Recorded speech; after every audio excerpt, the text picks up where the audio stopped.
What's going on, everyone, and welcome into the That's Bingo Sports Podcast. A little bit different format this evening, as I am your host this evening, Jacob Beach. I am here with my fabulous and better-looking co-host, Kyle Eggers. Kyle, how are we doing tonight? I'm good. No, Joe is good. I already don't miss him. I'm excited for what we are going to do to this podcast. It feels like mom and dad are gone, and me and Beach are going to cook. Amen to that. Amen. Amen to that. While we are excited that Joe is not here, we also do miss him. We wish him well at his camp at Worldview. So, Joe, good luck the rest of the summer. We are excited for you to listen to this and see what shenanigans we can get ourselves into. We love you, Joe. So, first thing I want to kind of get into with this episode is just the NBA Finals are here. We have officially made it down to the last two teams in this NBA season. We have the Boston Celtics coming out of the Eastern Conference, and we have the Dallas Mavericks coming out of the Western Conference.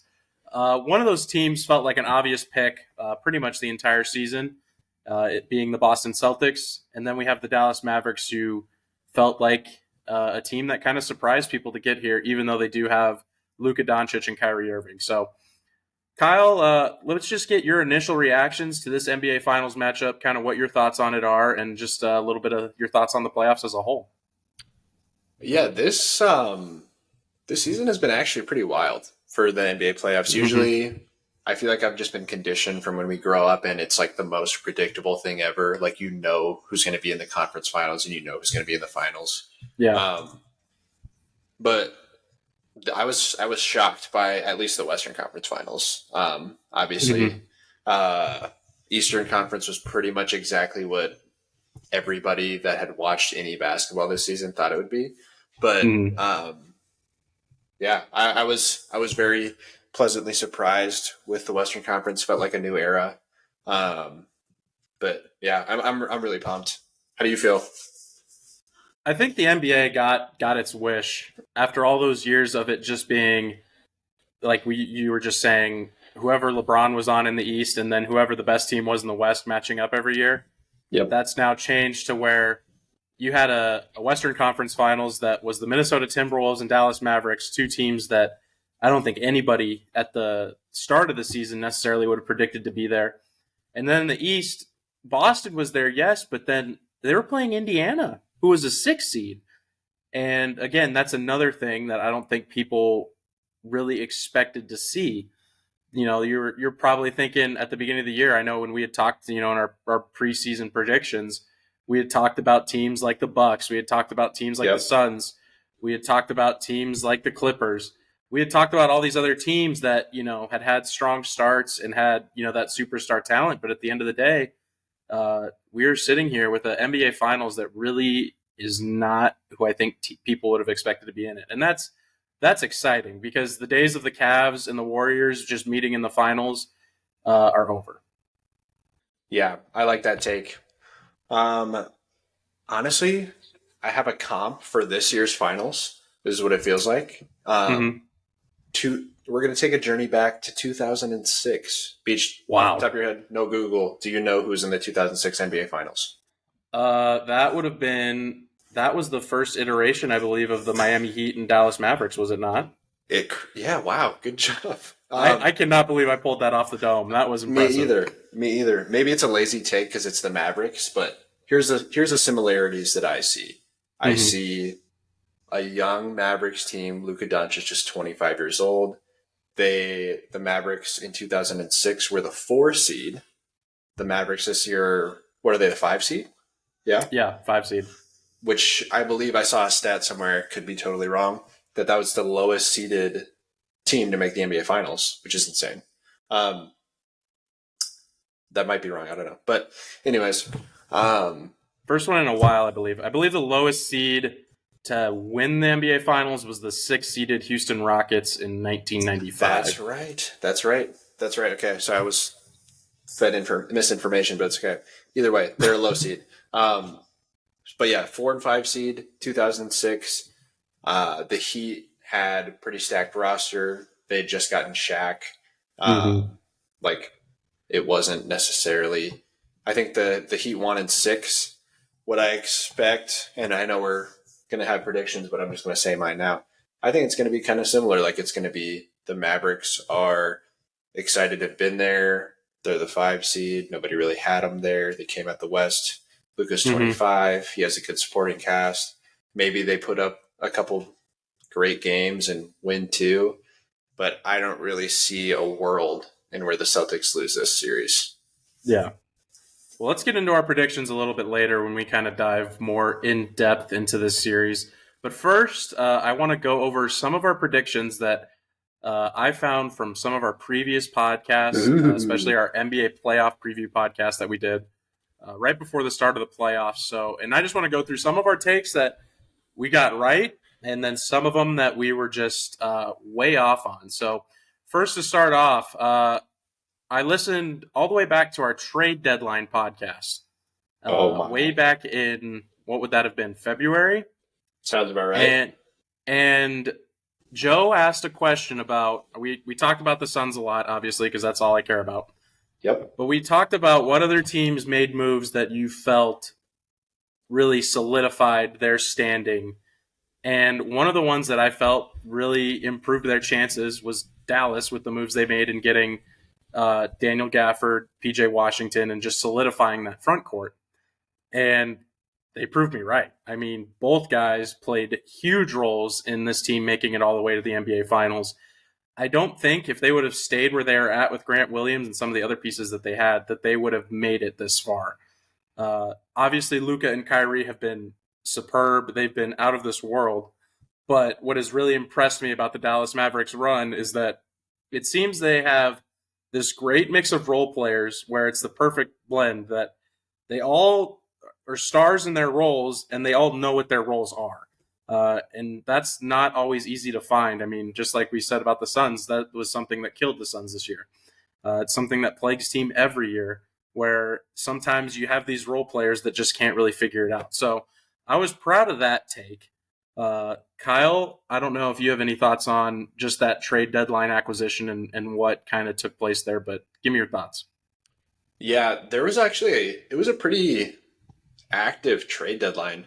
One that I think of that had pretty significant playoff implications was Siakam to the Pacers. Yep, very big one. I don't think that they make the Eastern Conference Finals without Pascal Siakam. And yeah. They gave up a haul for him. I can't remember off the top of my head, but I know that they gave up Bruce Brown, a couple other pieces, and like some picks. Like I think multiple first rounders, if I remember correctly. But another one that off the top of my head, another Eastern Conference playoff implication trade was OG to the Knicks. That was another great one. Yeah. But like the Sixers trading Harden to the Clippers did not matter, which I thought would. What else? I don't even remember. I know Pat Bev got traded for the 57th time. Yeah, Pat Bev was rotting away on somebody else's playoff roster. I know. But yeah, that's kind of the only ones that I can think of. But what were you going to say? Sorry. I was going to say, when I was listening to that episode, I also saw one that I was right on in the fact I wasn't thrilled that the Warriors didn't do anything at the trade deadline and just that's a fact. Yeah. And I know we had talked about whether or not they would make it out of the play-in, and they were eliminated right away. Yeah. Steph Curry just, they were close, but they just didn't have enough talent this year to get them over that hump. And it's going to be really interesting to see what happens to the core of that team. I feel like they've got to move on somewhere. It's got to be they've got to move on from Draymond or Clay or both. And I think they should have traded Clay at that deadline. I really think that they should have traded Clay at the deadline. They had a lot of suitors. Like there was a lot of teams that were potentially giving them stuff, but you're just wasting probably one of the last 3 years of prime Steph Curry. Yes, it's just not ideal. But yes, the real question is, Beach. Looking back on the Suns trade, do you wish you had Yuta Watanabe? I do not. It was funny. Brian Windhorst reported yesterday that the Suns are planning to re-sign Royce O'Neal, which I am praying it. I am praying it happens. Not because I am in love with Royce O'Neal as a basketball player and he's this great fit on the Suns. The Suns simply do not have enough quality role players that are tradable. And That's signing true. him to a contract that you can eventually move into some other piece to give you some sort of roster flexibility is all I need. Like that's the most exciting thing for me. So Man, I'm very happy that we have Royce O'Neal instead of the 3 or 4 minimum guys that we shipped out. he's going to get more than Justin Jefferson just got. Probably, yeah. That's insane. NBA contracts are funny, and the salary cap is increasing. So it's like we're gonna Oh, he's start going to seeing. get a bag. So the salary cap is increasing, and now teams have to stay at 90% of the salary cap. So I you're want going to to see start more. We need some more Luol Deng deals, you know? exactly. Yep, that's what we're going to start seeing. We're going to start seeing guys. I don't remember, was it like 2016 when the salary cap ballooned for the first time, and Bro. contracts were just getting thrown out left and right? Like that was the Timothy Mozgov. Mozgov. Yes, that was the Timothy Mozgov contract where he got a bunch of money for absolutely just minimal production. Yeah, he was awful, dude. I remember Ryan Anderson. You remember that guy? Ryan Oh my Anderson gosh, got yes. like 100 mil. I remember Nicholas Batum got 100 mil, probably. Yep. I think that was the summer where Joakim Noah got signed to the Knicks for like $1 bajillion. Yep. And wasn't that the year that created Chandler Parsons' generational wealth as well? Oh, it had to have been because I mean that was around the time when he was still actually He was producing relevant. as a role Yeah. player. Holy Dude, cow. that's just insane. So Yeah, many just nobodies. We're gonna start seeing contracts like that flying off the shelves again. And as much as it's annoying to look at that and be like that guy's overpaid, it's a lot of fun too. When you can throw out that stat that Jordan Poole is making Justin Jefferson money. Dude, I remember this so vividly because this was my last year as a Lakers fan, and I was so excited for free agency. And then we gave Luol Deng the GDP of the Democratic Republic of the Congo, and then we gave Timothy Mozgov more. I was Oh like, my gosh. what are we doing? Yeah, we gave him basically 2 countries worth of GDP. Bro, dude, it's just like, yeah, I don't know. It's whatever. This is off topic, but I'm curious. LeBron, 1 or 2 years left in the league with the Lakers.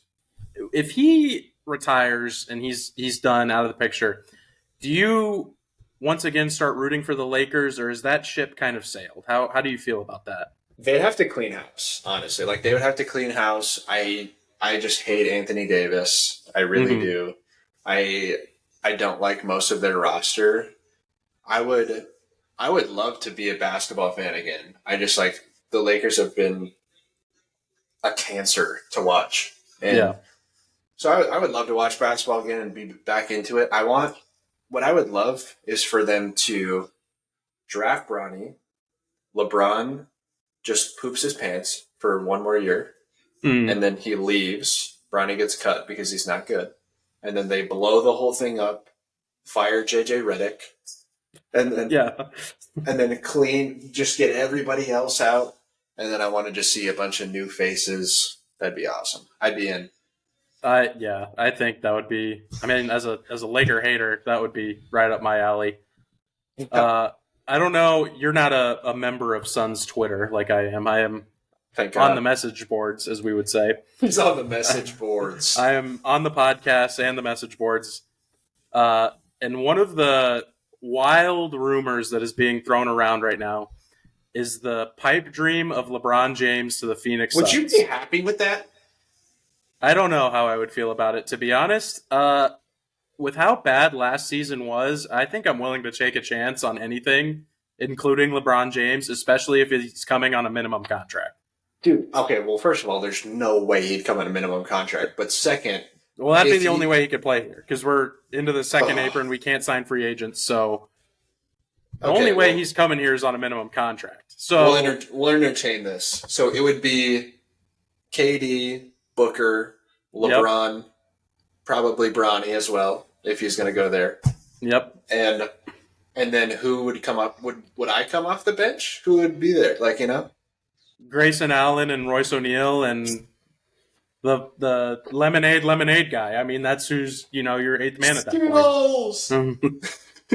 That's who our bench rotation would be. But you know, the Suns this past season lacked a leadership, and they need somebody that can get to the basket, can kind of create for others, and play a facilitating role on offense. And LeBron fills a lot of those needs. Now, it's not a perfect fit, but Ugh. it's a better fit than anything you're going to get at the minimum contract level. Now, let me set the record straight for the people that are now thinking I've gone insane. First of all, I already knew I'm insane. Second of all, I am 99.9% sure this would never happen, but it has been thrown out there just because of the possibility that LeBron and his son are only willing to work out for a couple of teams, including the Lakers and Suns. So I think the Suns are just getting used by leverage just because LeBron's good friends with James Jones, but an interesting thought nonetheless. Can I create a narrative real quick? Yes, you can. Okay. LeBron back to Cleveland with Bronny. It could happen. They have a very deep team. They have a very deep team. This is like pretty much exactly what happened last time. Like the Cavs went and stockpiled picks, got a super high draft pick, young point guard, Kyrie Irving, and then he went back, brought Kevin Love with him, and like obviously we know what happened, but I could just see it happening again. Like the Cavs are sick. They have Garland, they have Mobley, they have pieces. Who else is on that roster? Well, Donovan Mitchell. I mean, oh my gosh, that's right. How did I forget that? Jared Allen. Is he still there? He's still there. It depends on what they're willing to do this offseason. But, I mean, everybody, I think, in the NBA would sign up for LeBron going back to Cleveland one last time to close out his career. I think it would just feel right. Yeah, that would be sick. I mean, like, imagining a starting lineup of Garland, Mitchell, LeBron, Mobley, and Jared Allen. That's a really good starting lineup. And then you got, like, Max Strus coming off the bench. Who else do they even have that's relevant? Gosh. I don't even know. Obviously, we talked about Mobley and Allen, so those are the two bigs, but they've got good pieces. They had a good run. Obviously, their big key right now is trying to make sure they don't have to trade Donovan Mitchell and making sure he's happy in Cleveland. They might, but I think you'd rather get rid of Garland than Mitchell 10 times out of 10. So yeah, facts. Unless you have LeBron. Unless you have LeBron. So, all right. Well, let's get into some of our other takes now that we have just completely gone on a tangent. But that's what's best about this podcast. I apologize. I correctly predicted the Suns getting the 6th seed, and then I incorrectly predicted what they were going to do after getting said 6th seed. So I correctly predicted that. I want to jump to this. I want to talk about the Minnesota Timberwolves and their run that they had. Like I said, I was going back and listening to all of our podcasts, and I found one of our early season NBA talks that we were doing. And we were, I think, about 10 games into the NBA season at this point. So we're late October, early November. And we were talking about the run that the Timberwolves were on. And we were saying their defense was looking really, really good. At that point, they had the number one defense, and it stayed that way throughout the entire season. And then we were saying, is this a fluke run? Is this just a great start to the season? That's all it is? Or do they have the pieces to really become a contender? And you were saying that you felt that they'll end up at like a 4 or 5 seed, and that's kind of where they'll tap out, which, truthfully, you weren't far off from. But I think that's unfair to them because they were really a game out of being the 1 seed. Depending on how those last few games went, they could have easily been the number 1 seed this year. I remember I found in that podcast, I remember saying if Cat and Gobert could figure out how to play together, then they could become very dangerous and become a true contender. And I feel like that's what happened when Cat came back and they got into the playoffs. Obviously, Cat was injured for the last, I want to say, month or 2 of the season, and so he missed that time. But when he came back in the playoffs, he provided a floor spacing threat as a 4. Gobert was just, getting a bunch of boards, really cleaning the glass, being the defensive player of the year that we know him to be. And then you had the superstar coming out party for Anthony Edwards, who just showed he can be the best player on the floor any given night. So I want to get your take on the Timberwolves and their run to the Western Conference Finals. Yeah, I was wrong. I feel like I'll eat it, but yeah, I don't know. The Timberwolves, it was simultaneously like super exciting because I felt like we were watching like the birth of like a new era over there. I mean, like they're all so young, and your best players. How old is Ant? Like 22, 23? Yeah, I was gonna say he's young. He's still in his early 20s. Yeah, dude. Like, so that was awesome. But there was two reasons that I think they lost the series, and the way that they lost it. One was Anthony Edwards just couldn't buy a bucket. He shot like 35% or something for that series, which like if your best player shooting 35%, like regardless of the rest of your team, you're not going to win that many series. Yeah. Which I'm not even that worried about. Like I said, he's 22 years old. That doesn't concern me. The second part is what concerns me and where I think there's an issue. Karl Anthony Towns is a fridge on defense. That dude cannot play defense like at all. The dude just stands there. And it'd be one, like, that's why they went on. They got Gobert, but like, it was just night and day. Like, Gobert proved me wrong. I hate Gobert. And like, dude, he was balling both ends of the floor. Genuinely, he was balling.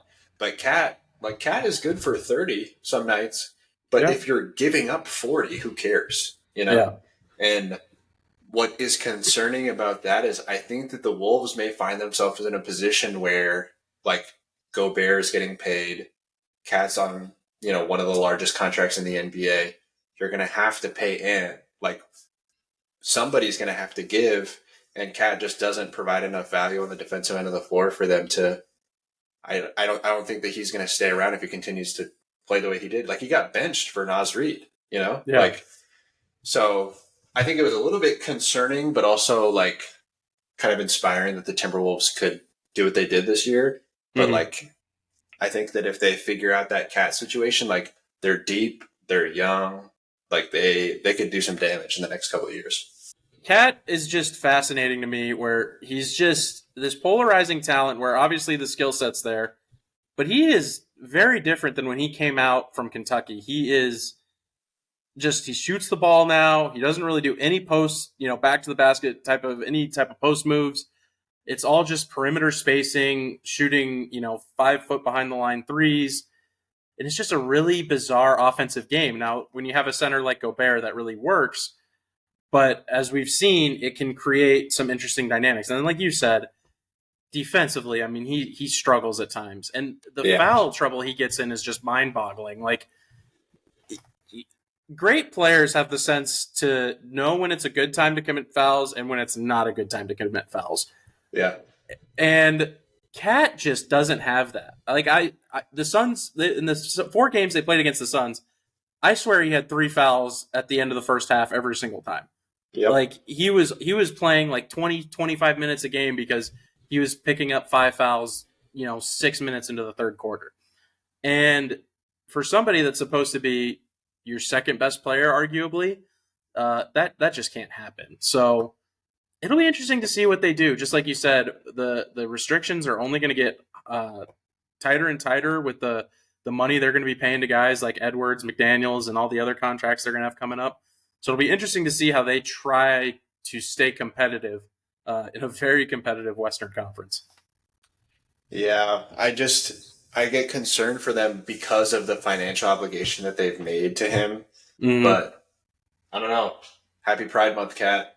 I'm happy for you. I'm excited. Happy Pride Month, Cat. That's a fact.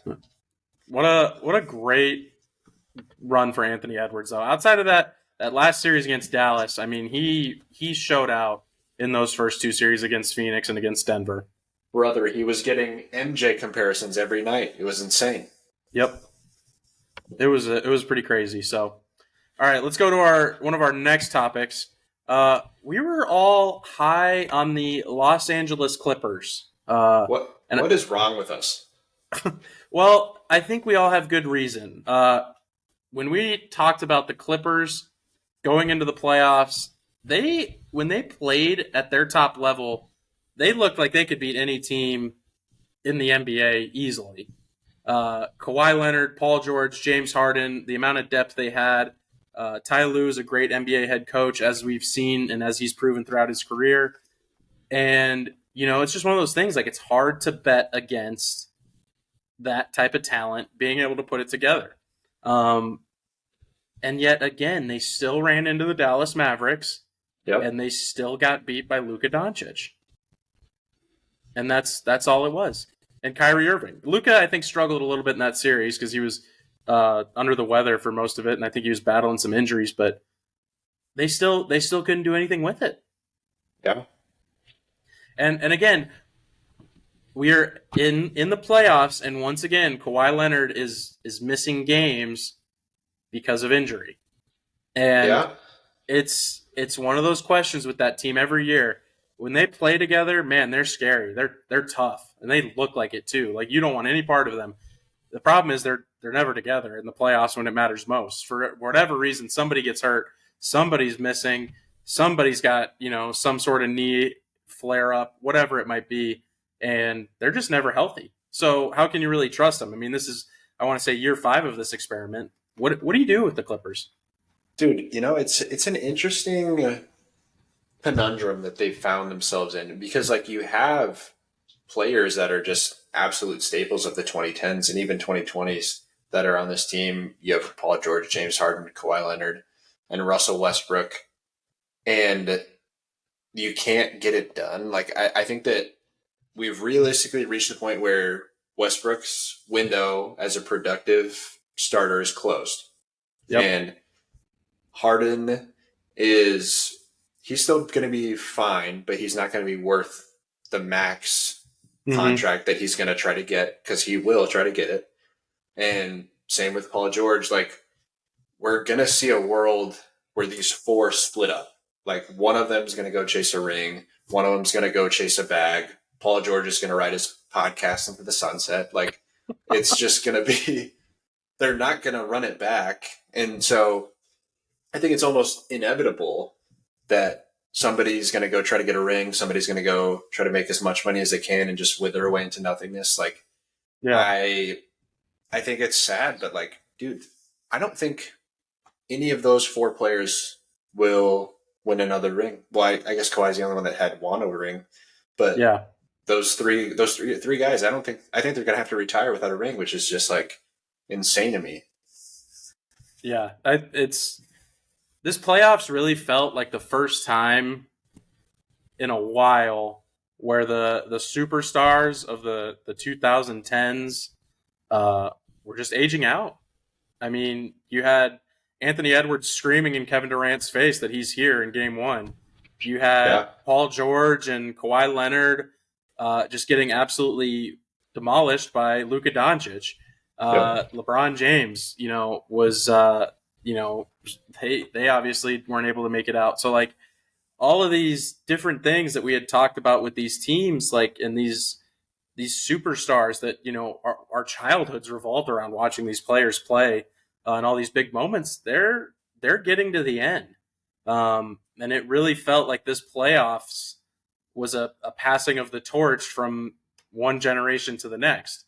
Now it'll be interesting to see if any of those guys can come back and punch, and try to throw a counterpunch next season. But if they don't, I mean, realistically, we're probably just looking at these guys being role players for the rest of their career, and they're all out of the league in the next 5 to 7 years.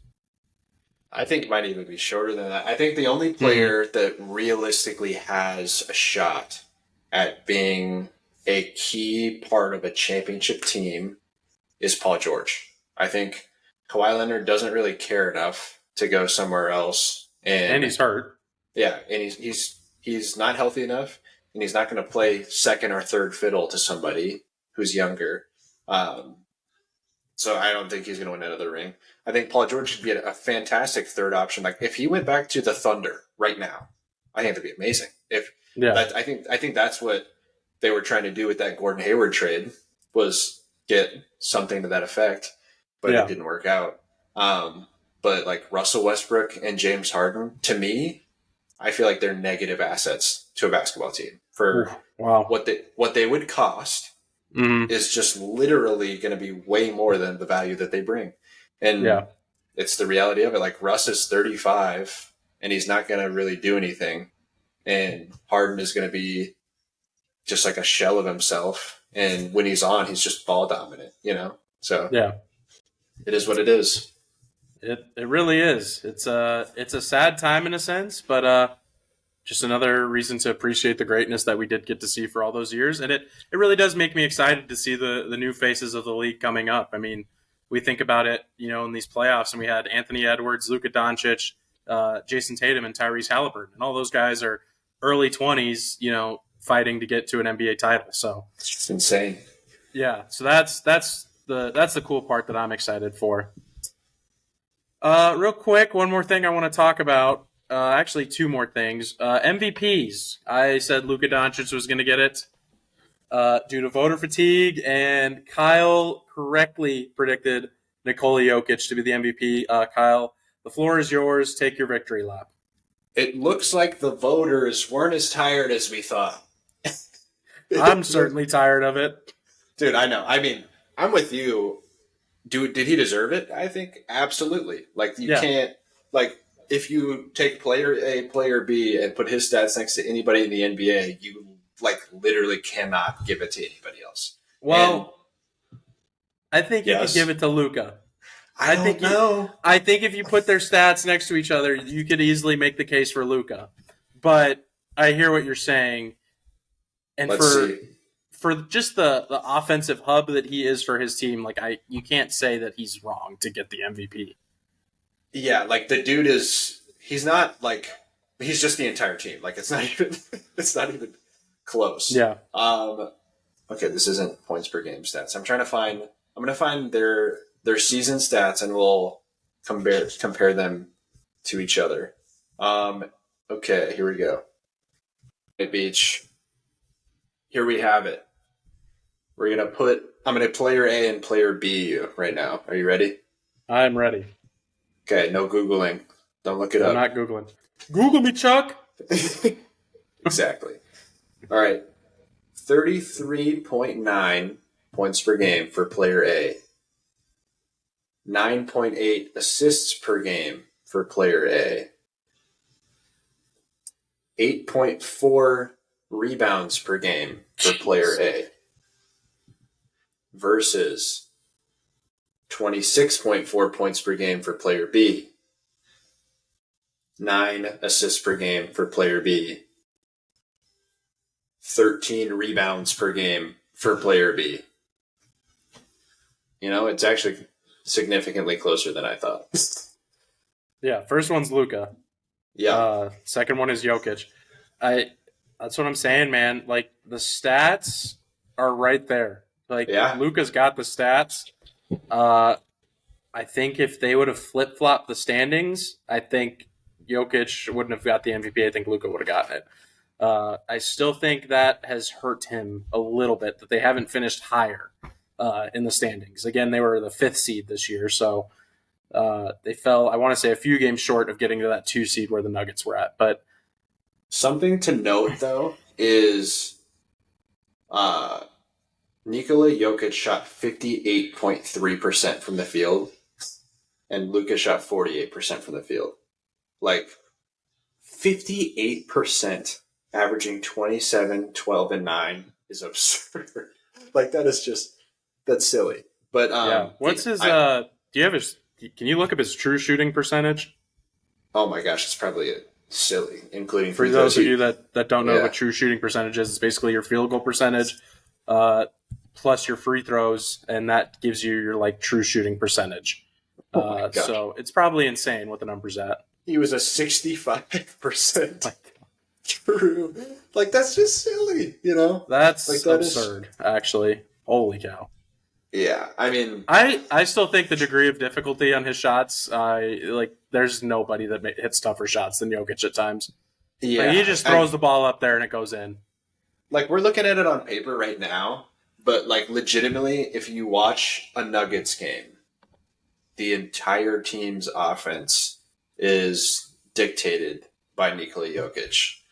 Where his passes go, the stupid fadeaways that he makes with 4 hands in his face. Like, it's just not even the same. It's like not the same basketball game if you were to go watch an average NBA team. Like, they're going to move the ball. They're going to play team basketball. Jokic is the entire offense. Yep, exactly. I mean, just like we've talked about, you truly could not go wrong with whoever you picked. It just happens that I think Jokic's team, once again, was a little better, and that's why he got the nod. But this brings me to an interesting topic. The Mavericks are in the finals. Yes. They beat the team that beat the Nuggets. They beat the Timberwolves fairly easily as well, might I add. Certainly. Is Luka Doncic the best player in the NBA? What do you think? It's a guard's game, and I'm hard-pressed to find a better guard than Luka Doncic. Is that a yes? So I would say, yeah, he is.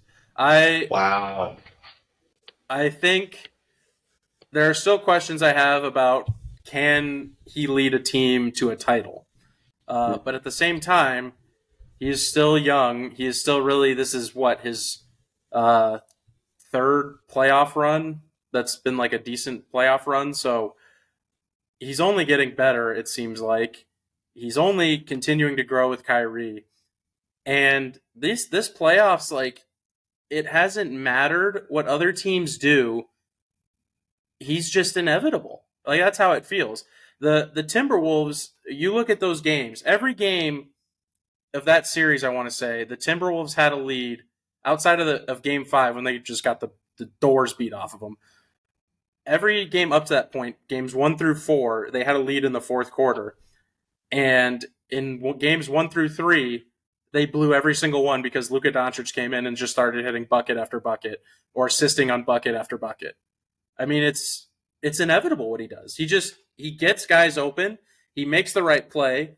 So if you come and blitz him, he gets the ball out of his hands. He makes the right decision. If you don't blitz him, then he does what we saw to Rudy Gobert. He puts him on an island and then drills a step-back 3 in his face. Like, yeah, no matter what you do, you're wrong. And that's like that. When you're at that point and you're just at their mercy, like, that's when I think you're the best player in the NBA, and that's how I feel about him. You know, I don't hate the take, honestly. I think what we can probably agree on is that it's Jokic and Doncic at 1 and 2 in whatever order you want to put it in. But see where I feel like I disagree still, but it's just like such a hard thing to quantify because it's one player versus one player. Like, it's two very different players in a sense, two different positions, but yet play similar styles. Yeah, like it's kind of awesome because, like, if you tell me to picture like the best basketball player in a vacuum, I'm thinking somebody that's gonna like jump out of the gym. You're thinking of a guy that looks like LeBron James. Yeah, exactly. Let's be honest. The 6'8" athletic freak that can just do everything on a basketball court with insane skill and athleticism. You don't picture the overweight, chubby Slovenian. These guys look like history Serbian teachers. Yeah, and that's. I mean, I love it. That's all I'm going to say. But like for them to be the two best players in basketball and we have the same arms, that's awesome. That's amazing. But I don't know. It's just so hard because would I rather watch Luka Doncic play a game of basketball at his very best? Absolutely. Jokic is going to bore you with the way he plays basketball, but it's just going to be so frustratingly simple and efficient. If I'm going to put it this way, if I'm picking 5 players that I got to go win a basketball game and I have first pick, I would take Nikola Jokic before Luka Doncic, but it would be very close. Yeah. I think, just like we said, it's super close. The only reason I lean Luka is the NBA is switching to a more and more perimeter-oriented game where guard play is extremely important. You can't think of the last title team to win that didn't have great backcourt play. That's fair. In some form, some way, whether it's offensively or defensively, whatever it might be, somebody in their backcourt had to be making plays. Like the only example I can even kind of remotely think of is the 2021 Bucks when they had Drew Holiday in their backcourt. And he wasn't like an offensive juggernaut, but he was making every play defensively. So even then, it's still like you still need the guard play. But man, I mean, they're just two insane players. Yeah, I think the reason why I would go Jokic over Luka is defensively. That's the only reason. Like, I think it's a lazy take for people to say that Luka Doncic is bad at defense. He's not. He's actually pretty average to above average even. And he's capable. He's a capable defender. Yeah, but Jokic he's going to clog up the paint on defense. He's not really going to get in foul trouble because he's not going to have to get in the air. He's just a pillar in there with almost no verticality. Like he's just there, and he gets so many boards. He ends possessions with the way he boxes out. So that's why I would lean Jokic, I think, the more I think about it. But again, super close. Yeah, I hear you. You can't go wrong either way. I mean, both those guys have been phenomenal. I know Jokic obviously bowed out a little bit earlier of the playoffs than we thought he would. But again, he was the best player in the playoffs last year. He was basically the unanimous number one player for most of this season. But Luka's coming to try to take that title, so it'll be interesting to see. All right, this leads us into our main topic of the NBA that I wanted to get to, and that is our predictions and our talk for the NBA Finals. Kyle, I'm gonna hold your feet to the fire here. Yep. In our playoff preview, you said if Boston plays any other Western Conference team other than Denver, they would win in 5 games. Do you still feel that same way now that we know who the matchup is and with how well Dallas is playing? I am standing on business. All right, that's what I wanted to hear. Yeah, I think that's a fairly good take. Like, I think that the Mavericks are having an awesome run. I think that they're great, but the Celtics are deeper. I think they just generally have more talent at the top as well. Like Kyrie and Luka are awesome, but you have Jaylen Brown, you have Jason Tatum, you have Al Horford, you have Derek White, you have Kristaps who's coming back. You have a lot of. I just think that they're gonna I think they're just gonna get beat by a better team. Like, I think it's that simple. So I'd say Celtics in 5 is a pretty good place where I'm gonna plant my flag. But I hope that I'm wrong. I want to see Kyrie and Luka ball out. I like that. I'm gonna be on the opposite side of the fence here. And as much as I want Boston to win because I can't stand to see Luka Doncic win an NBA title, sure do. I think they're going to get it done. Wow.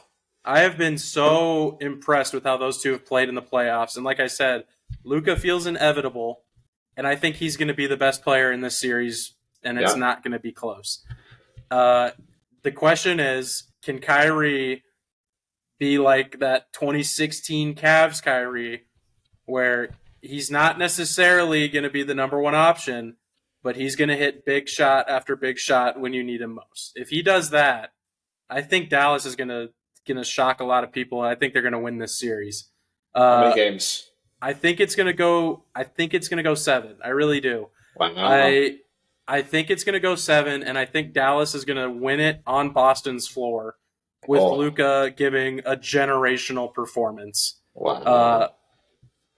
I as a Suns fan that was adamant that we should have taken DeAndre Ayton, clearly, that pains me to say. I hope it doesn't happen, because man, we like making the jokes of Luka, but I'm sold, man. He's the real deal, and I think they get it done. What do you think they're going to do better? Do you think that they're going to just play better isolation basketball with Luka and Kyrie, or what do you think is going to be the X factor here? I think their role players are going to step up. I think PJ Washington is going to be a big factor in this series, being able to guard Horford and some of the different bigs that they have. Same thing with Gafford is just rim protection. Their defense, once they got those two guys, skyrocketed. And I think they're going to force the Celtics to really just be a jump shooting team, which we've seen the Celtics be a jump shooting team this year and beat plenty of teams. But when it comes down to it, with two teams that are going to kind of play similar style of basketball, I want the guy that's the best player on the court, and that's going to be Luka Doncic. I think that's going to just be the main separating factor. I don't think it's going to be necessarily that Dallas plays better in all the games. I don't think it's necessarily going to be that Dallas plays a better style of basketball. I think at the end of the day, in the last 5 minutes when the game's close, Luka Doncic and Kyrie Irving are going to outscore Jason Tatum, Jaylen Brown, and whoever the Celtics have out there. I don't hate that take. I think that it is indisputable that Luka Doncic is a better clutch player than Jason Tatum, who is the best player in the Celtics. Like, I don't think that that's even a debate. And you also have Kyrie Irving, who's not. He's not a slouch. Yeah, that's not just some throw-in. Yeah, so I don't know. I don't hate it. So pretty much what you're saying is the Dallas Mavericks are going to keep Luka Doncic and Kyrie Irving in the game, and they're going to finish the game. Yep. All right. I like that take. We will see what happens. I'm excited to watch it. Truthfully, I think this is one of the most highly anticipated NBA Finals we've had in a few years. So yeah. I'm looking forward to it. Like it's been a nice little sabbatical since the Suns have been eliminated. I can kind of stop hating basketball now, and I can kind of start watching it again. So, I'm ready to see a good series and see how this thing plays out. Let's go, man. I look forward to watching it as well. Go Mavs. Go Celtics, unfortunately. All right. Well, that's the end of our NBA playoff talk, unless, Kyle, there's anything else that you wanted to add in. No. I think I'm all NBA playoffed out. I'm excited for it. Stage is set. Stage is set. I've got one more thing for us. We're about 50 minutes in here. There was an interesting news story today that broke out of Major League Baseball. And Joe, you should be happy if you listen to this that we're even talking about Major League Baseball. Of course, it only has something to do with the scandal, of course. Correct. I believe it was five or six players today by the MLB were suspended for their involvement in gambling on teams they are affiliated with, or just on baseball in general. Padres player, the name is escaping me, but he was suspended for life for betting on teams that are games that he and his team was involved in when he was with the Pirates, and then 5 other players, including one of the Arizona Diamondbacks relievers, were suspended for a year because of gambling involvement. Kyle, my question to you is simple. I truthfully don't care that they were gambling, although I thought it was hilarious that the guy that got suspended for life was like 6 for 231 on his bets or whatever. He lost like over 150K, which at that point, dude, call the number, man. What are we doing? Yeah, not only are you risking your job, you suck at gambling. Like, you got to be better than that. That's not how you draw that up. But my question to you is, if there was ever a sports league, and like the NFL, NBA, like major sports leagues would never do this, but let's take the UFF or the UFL, for example. Would you like to see them instate players being able to gamble on the outcome of games? I'm going to go no, and there's a really simple reason why. A wise man once told me that incentive drives behavior, right? Mm-hmm. And so if you give players the ability to affect the outcome of a game in which people that they know or can be influenced by can get money from, especially if it's minor league and they don't have a lot of money, dude, everyone's going to throw the game. It's almost like both sides are going to try to lose. You know what I mean? Like, so no, I don't think that anybody would ever do it because, one, it wouldn't be fun to watch. It'd probably be funny to watch like clips of it, but like, dude, that's what I'm saying. I think it would just create enough of a chaotic environment to where it's just downright hilarious. But that's what. So like, how would you even try to lose more? You know what I mean? Like, you're like, oh, I hit the guy at the plate again.